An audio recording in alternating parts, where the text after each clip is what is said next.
नमस्कार शेतकरी मित्रांनो. इसाप ऑर्गॅनिक किंवा नॅचरल फार्मिंगच्या शेतकरी प्रशिक्षण मालिकेचा 36वा भाग एपिसोड 36 मध्ये आपण आज माहिती घेणार आहोत. तुम्हाला माहीतच असेल की भारतामधील 97% शेती क्षेत्र रासायनिक शेतीखाली आहे आणि फक्त 2.5% शेती क्षेत्र सेंद्रिय शेतीखाली आहे. म्हणजे 97% क्षेत्रावर रासायनिक खताचा भरपूर वापर, विषारी कीटकनाशकाचा वापर, तणनाशकाचा वापर होत आहे. त्याच्यामुळे जमिनी नापीक होत आहेत, लागवड खर्च वाढतोय.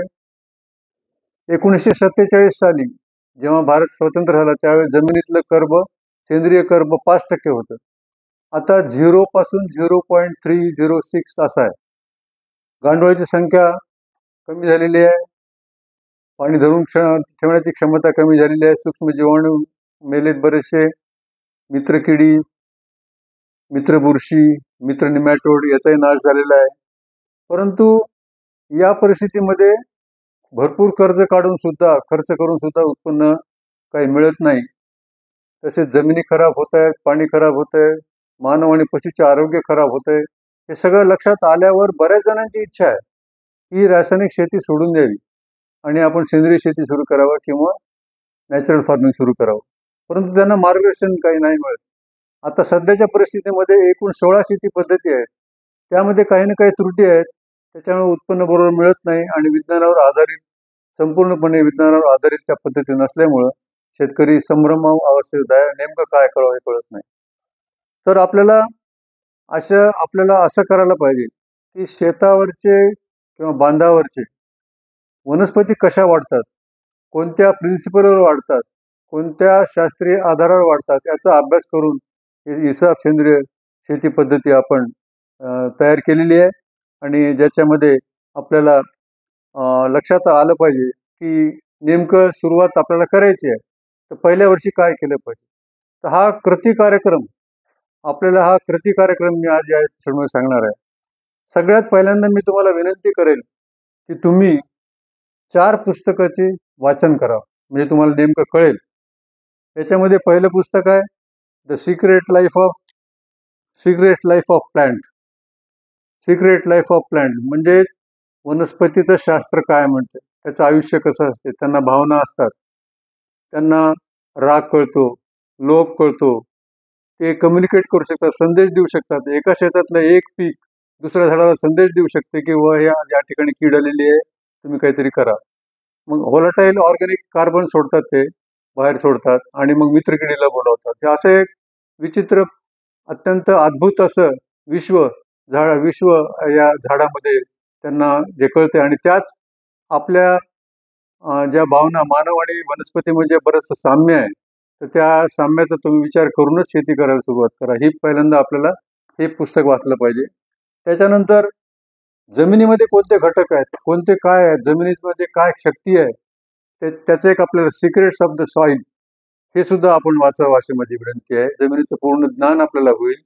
किती उपयुक्त जीवाणू आहेत, ह्युमसचं प्रमाण कसं असतं, काय आवश्यक आहे, वनस्पती कशा वाढतात या जमिनीच्या आधारे, हे एक पुस्तक वाचावं अशी माझी विनंती आहे. तिसरं एक पुस्तक आहे the secret life of nature.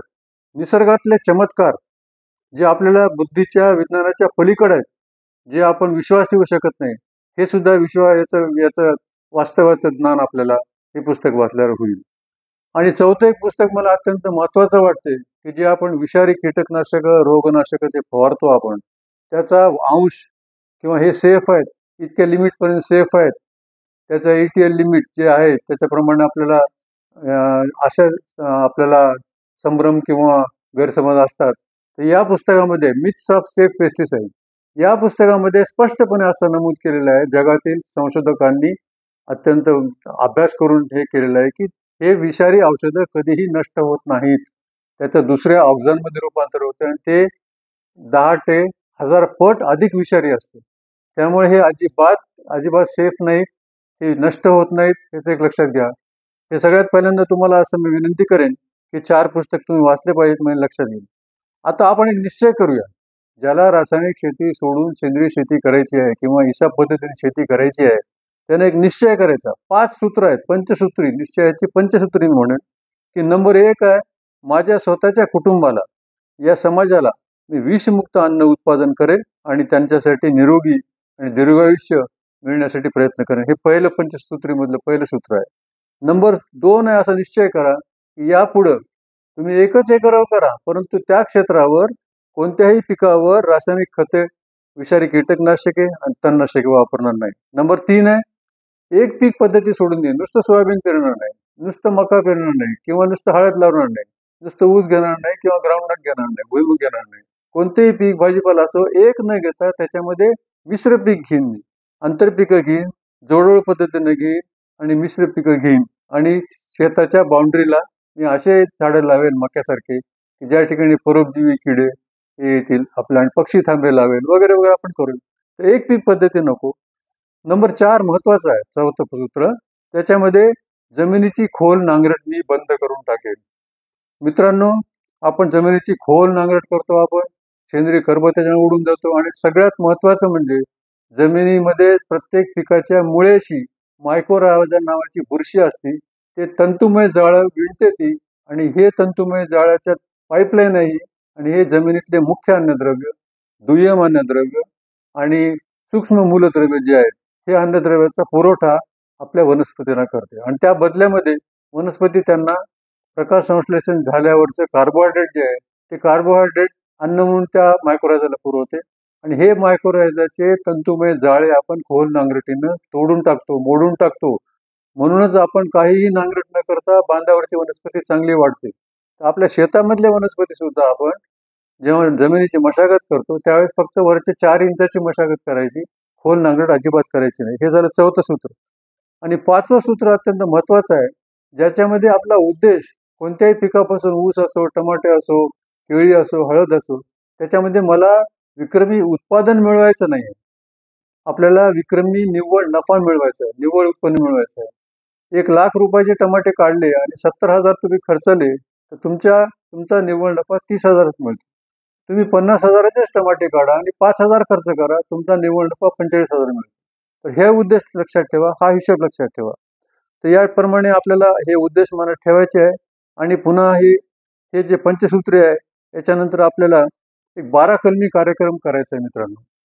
प्रति कार्यक्रम त्याला म्हणू आपण, की सेंद्रिय शेती मी सुरू करणार आहे.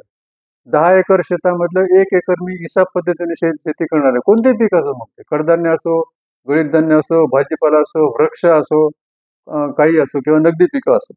त्याच्यामध्ये एक लक्षात घ्या की 12 कलमी कार्यक्रमामध्ये एक पहिल्यांदा मी आधी पुस्तकं दिले, त्याप्रमाणे वाचन करून घ्या. आणि त्यात एक लक्षात घ्या की वनस्पती आणि मानवामध्ये साम्य आहे. त्यांनाही भावना आहे, त्यांनाही राग आहे. आपल्या हातावर ऍसिड पडलं तर कसं एकदम दाग पडतो, जळजळ होते, तसं तणनाशकानं वनस्पतीचे जाळतो आपण.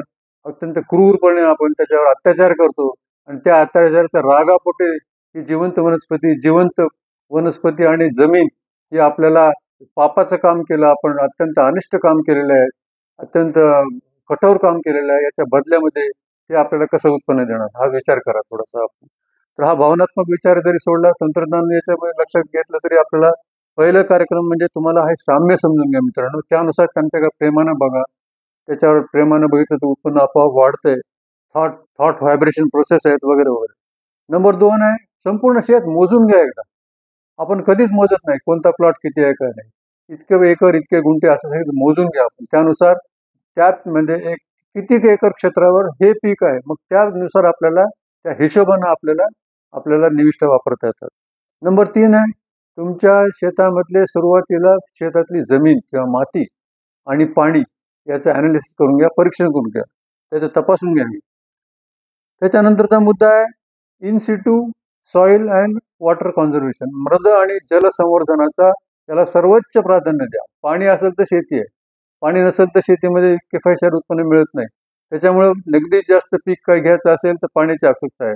हे पाणी जास्तीत जास्त मुरून ठेवण्यासाठी 40 सोकपीठ शोषक खड्डे एका एकराला आपल्याला करावं लागतील, किंवा जलतारात खड्डे करावं लागतील, बंदिस्ती करावं लागेल. हे काम करण्यासाठी आपल्याला हे मृगाच्या अगोदर मे महिन्यामध्ये केलं पाहिजे. मृगाचा पहिला पाऊस पडला म्हणजे जास्तीत जास्त पडणारा प्रत्येक थेंब पावसाचा त्या जमिनीत मुरला पाहिजे, हे तुम्ही लक्षात घ्या. मृद आणि जलसंवर्धनाला प्राधान्य द्या. त्याच्यानंतर मुद्दा जैवविविधता, बायोडायव्हर्सिटी तुम्हाला हवी आहे. त्याच्यानंतर त्याच्यानंतर शेताच्या बांधावर वृक्ष लावा. मिश्र पीक तर घेणारच आहे आपण. संपूर्ण क्षेत्रापैकी 1/3 क्षेत्र फळबागाखाली घ्या. कोरडवाहू असो, बागायत असो, ते घ्या. त्याच्यानंतरचा मुद्दा तो विहीर किंवा बोरवेल असं त्याचं रिचार्जिंग करून घ्या. ते एक महत्वाचं आहे. 14 सेंद्रिय निविष्ठा आपण घरी तयार करू शकतो. इसा पद्धतीमध्ये 14 सेंद्रिय निविष्ठा, ज्या कीडनाशक आहे, रोगनाशक आहे, वाढवर्धक आहे, ते आपण घरच्या घरी तयार करतो. ते तयार करा. म्हणजे बाहेरच्या निविष्ठा विकत आणायला खर्च तुमचा वापर. आणि आपल्याला आधी म्हटल्याप्रमाणे नांगरट करू नका. मायक्रोरायझा संवर्धन करा. आणि मायक्रोरायझा, सेंद्रिय कर्ब, ह्युमस आणि नैसर्गिक गांडूळ, जे भारतामध्ये 509 जातीचे 509 प्रजातीचे नैसर्गिक गांडूळ भारतामधल्या शेतामध्ये आहेत. त्याचं संवर्धन करता येते. ते 15 फूट खोल जातात, जगतात, मरत नाहीत. माती 90% माती खातात, 10% कचरा खातात आणि जमिनीची उत्पादकता सतत वाढवतात. हे करा. शेवटचे 2 मुद्दे आहेत. त्याच्यामध्ये एक आहे मुद्दा, तुम्ही सर्व शेती किंवा बायोडायनॅमिक कॅलेंडर प्रमाणे करा. बायोडायनॅमिक कॅलेंडर प्रमाणे केलं म्हणजे तुम्हाला कोणतेही काम असो तर ते आपल्याला त्या मुहूर्तावर किंवा त्या अंतराळातील शक्ती आहे, वैश्विक एनर्जी आहे, कॉस्मिक एनर्जीच्या प्रमाणे तुम्हाला त्या बायोडायनॅमिक कॅलेंडर प्रमाणे. उदाहरणार्थ तुम्हाला फवारणी आहे समजा, तर जानेवारीमध्ये डिसेंबरमध्ये फवारणी करण्यासाठी तुम्हाला 12 डिसेंबरला पेरी जे आहे, चंद्र अतिशय निकट आहे त्यावेळेस, त्याची कॉस्मिक एनर्जी चांगली येते आपल्याला. 13ला सुद्धा करू शकता आणि 29ला अमावस्येच्या 24 तास आधी हे पण करू शकता. जानेवारीमध्ये तुम्हाला 11 आणि 28 जानेवारीला फवारणी केली तर बरेचसे किडीला तुम्ही संहार करू शकता. या ठिकाणी मी इथेच थांबतो. बरीचशी माहिती आपण वरचेवर देत राहू. माझा नंबर लक्षात घ्या, 9814497092 किंवा 9579896580. इथंच थांबूया. धन्यवाद.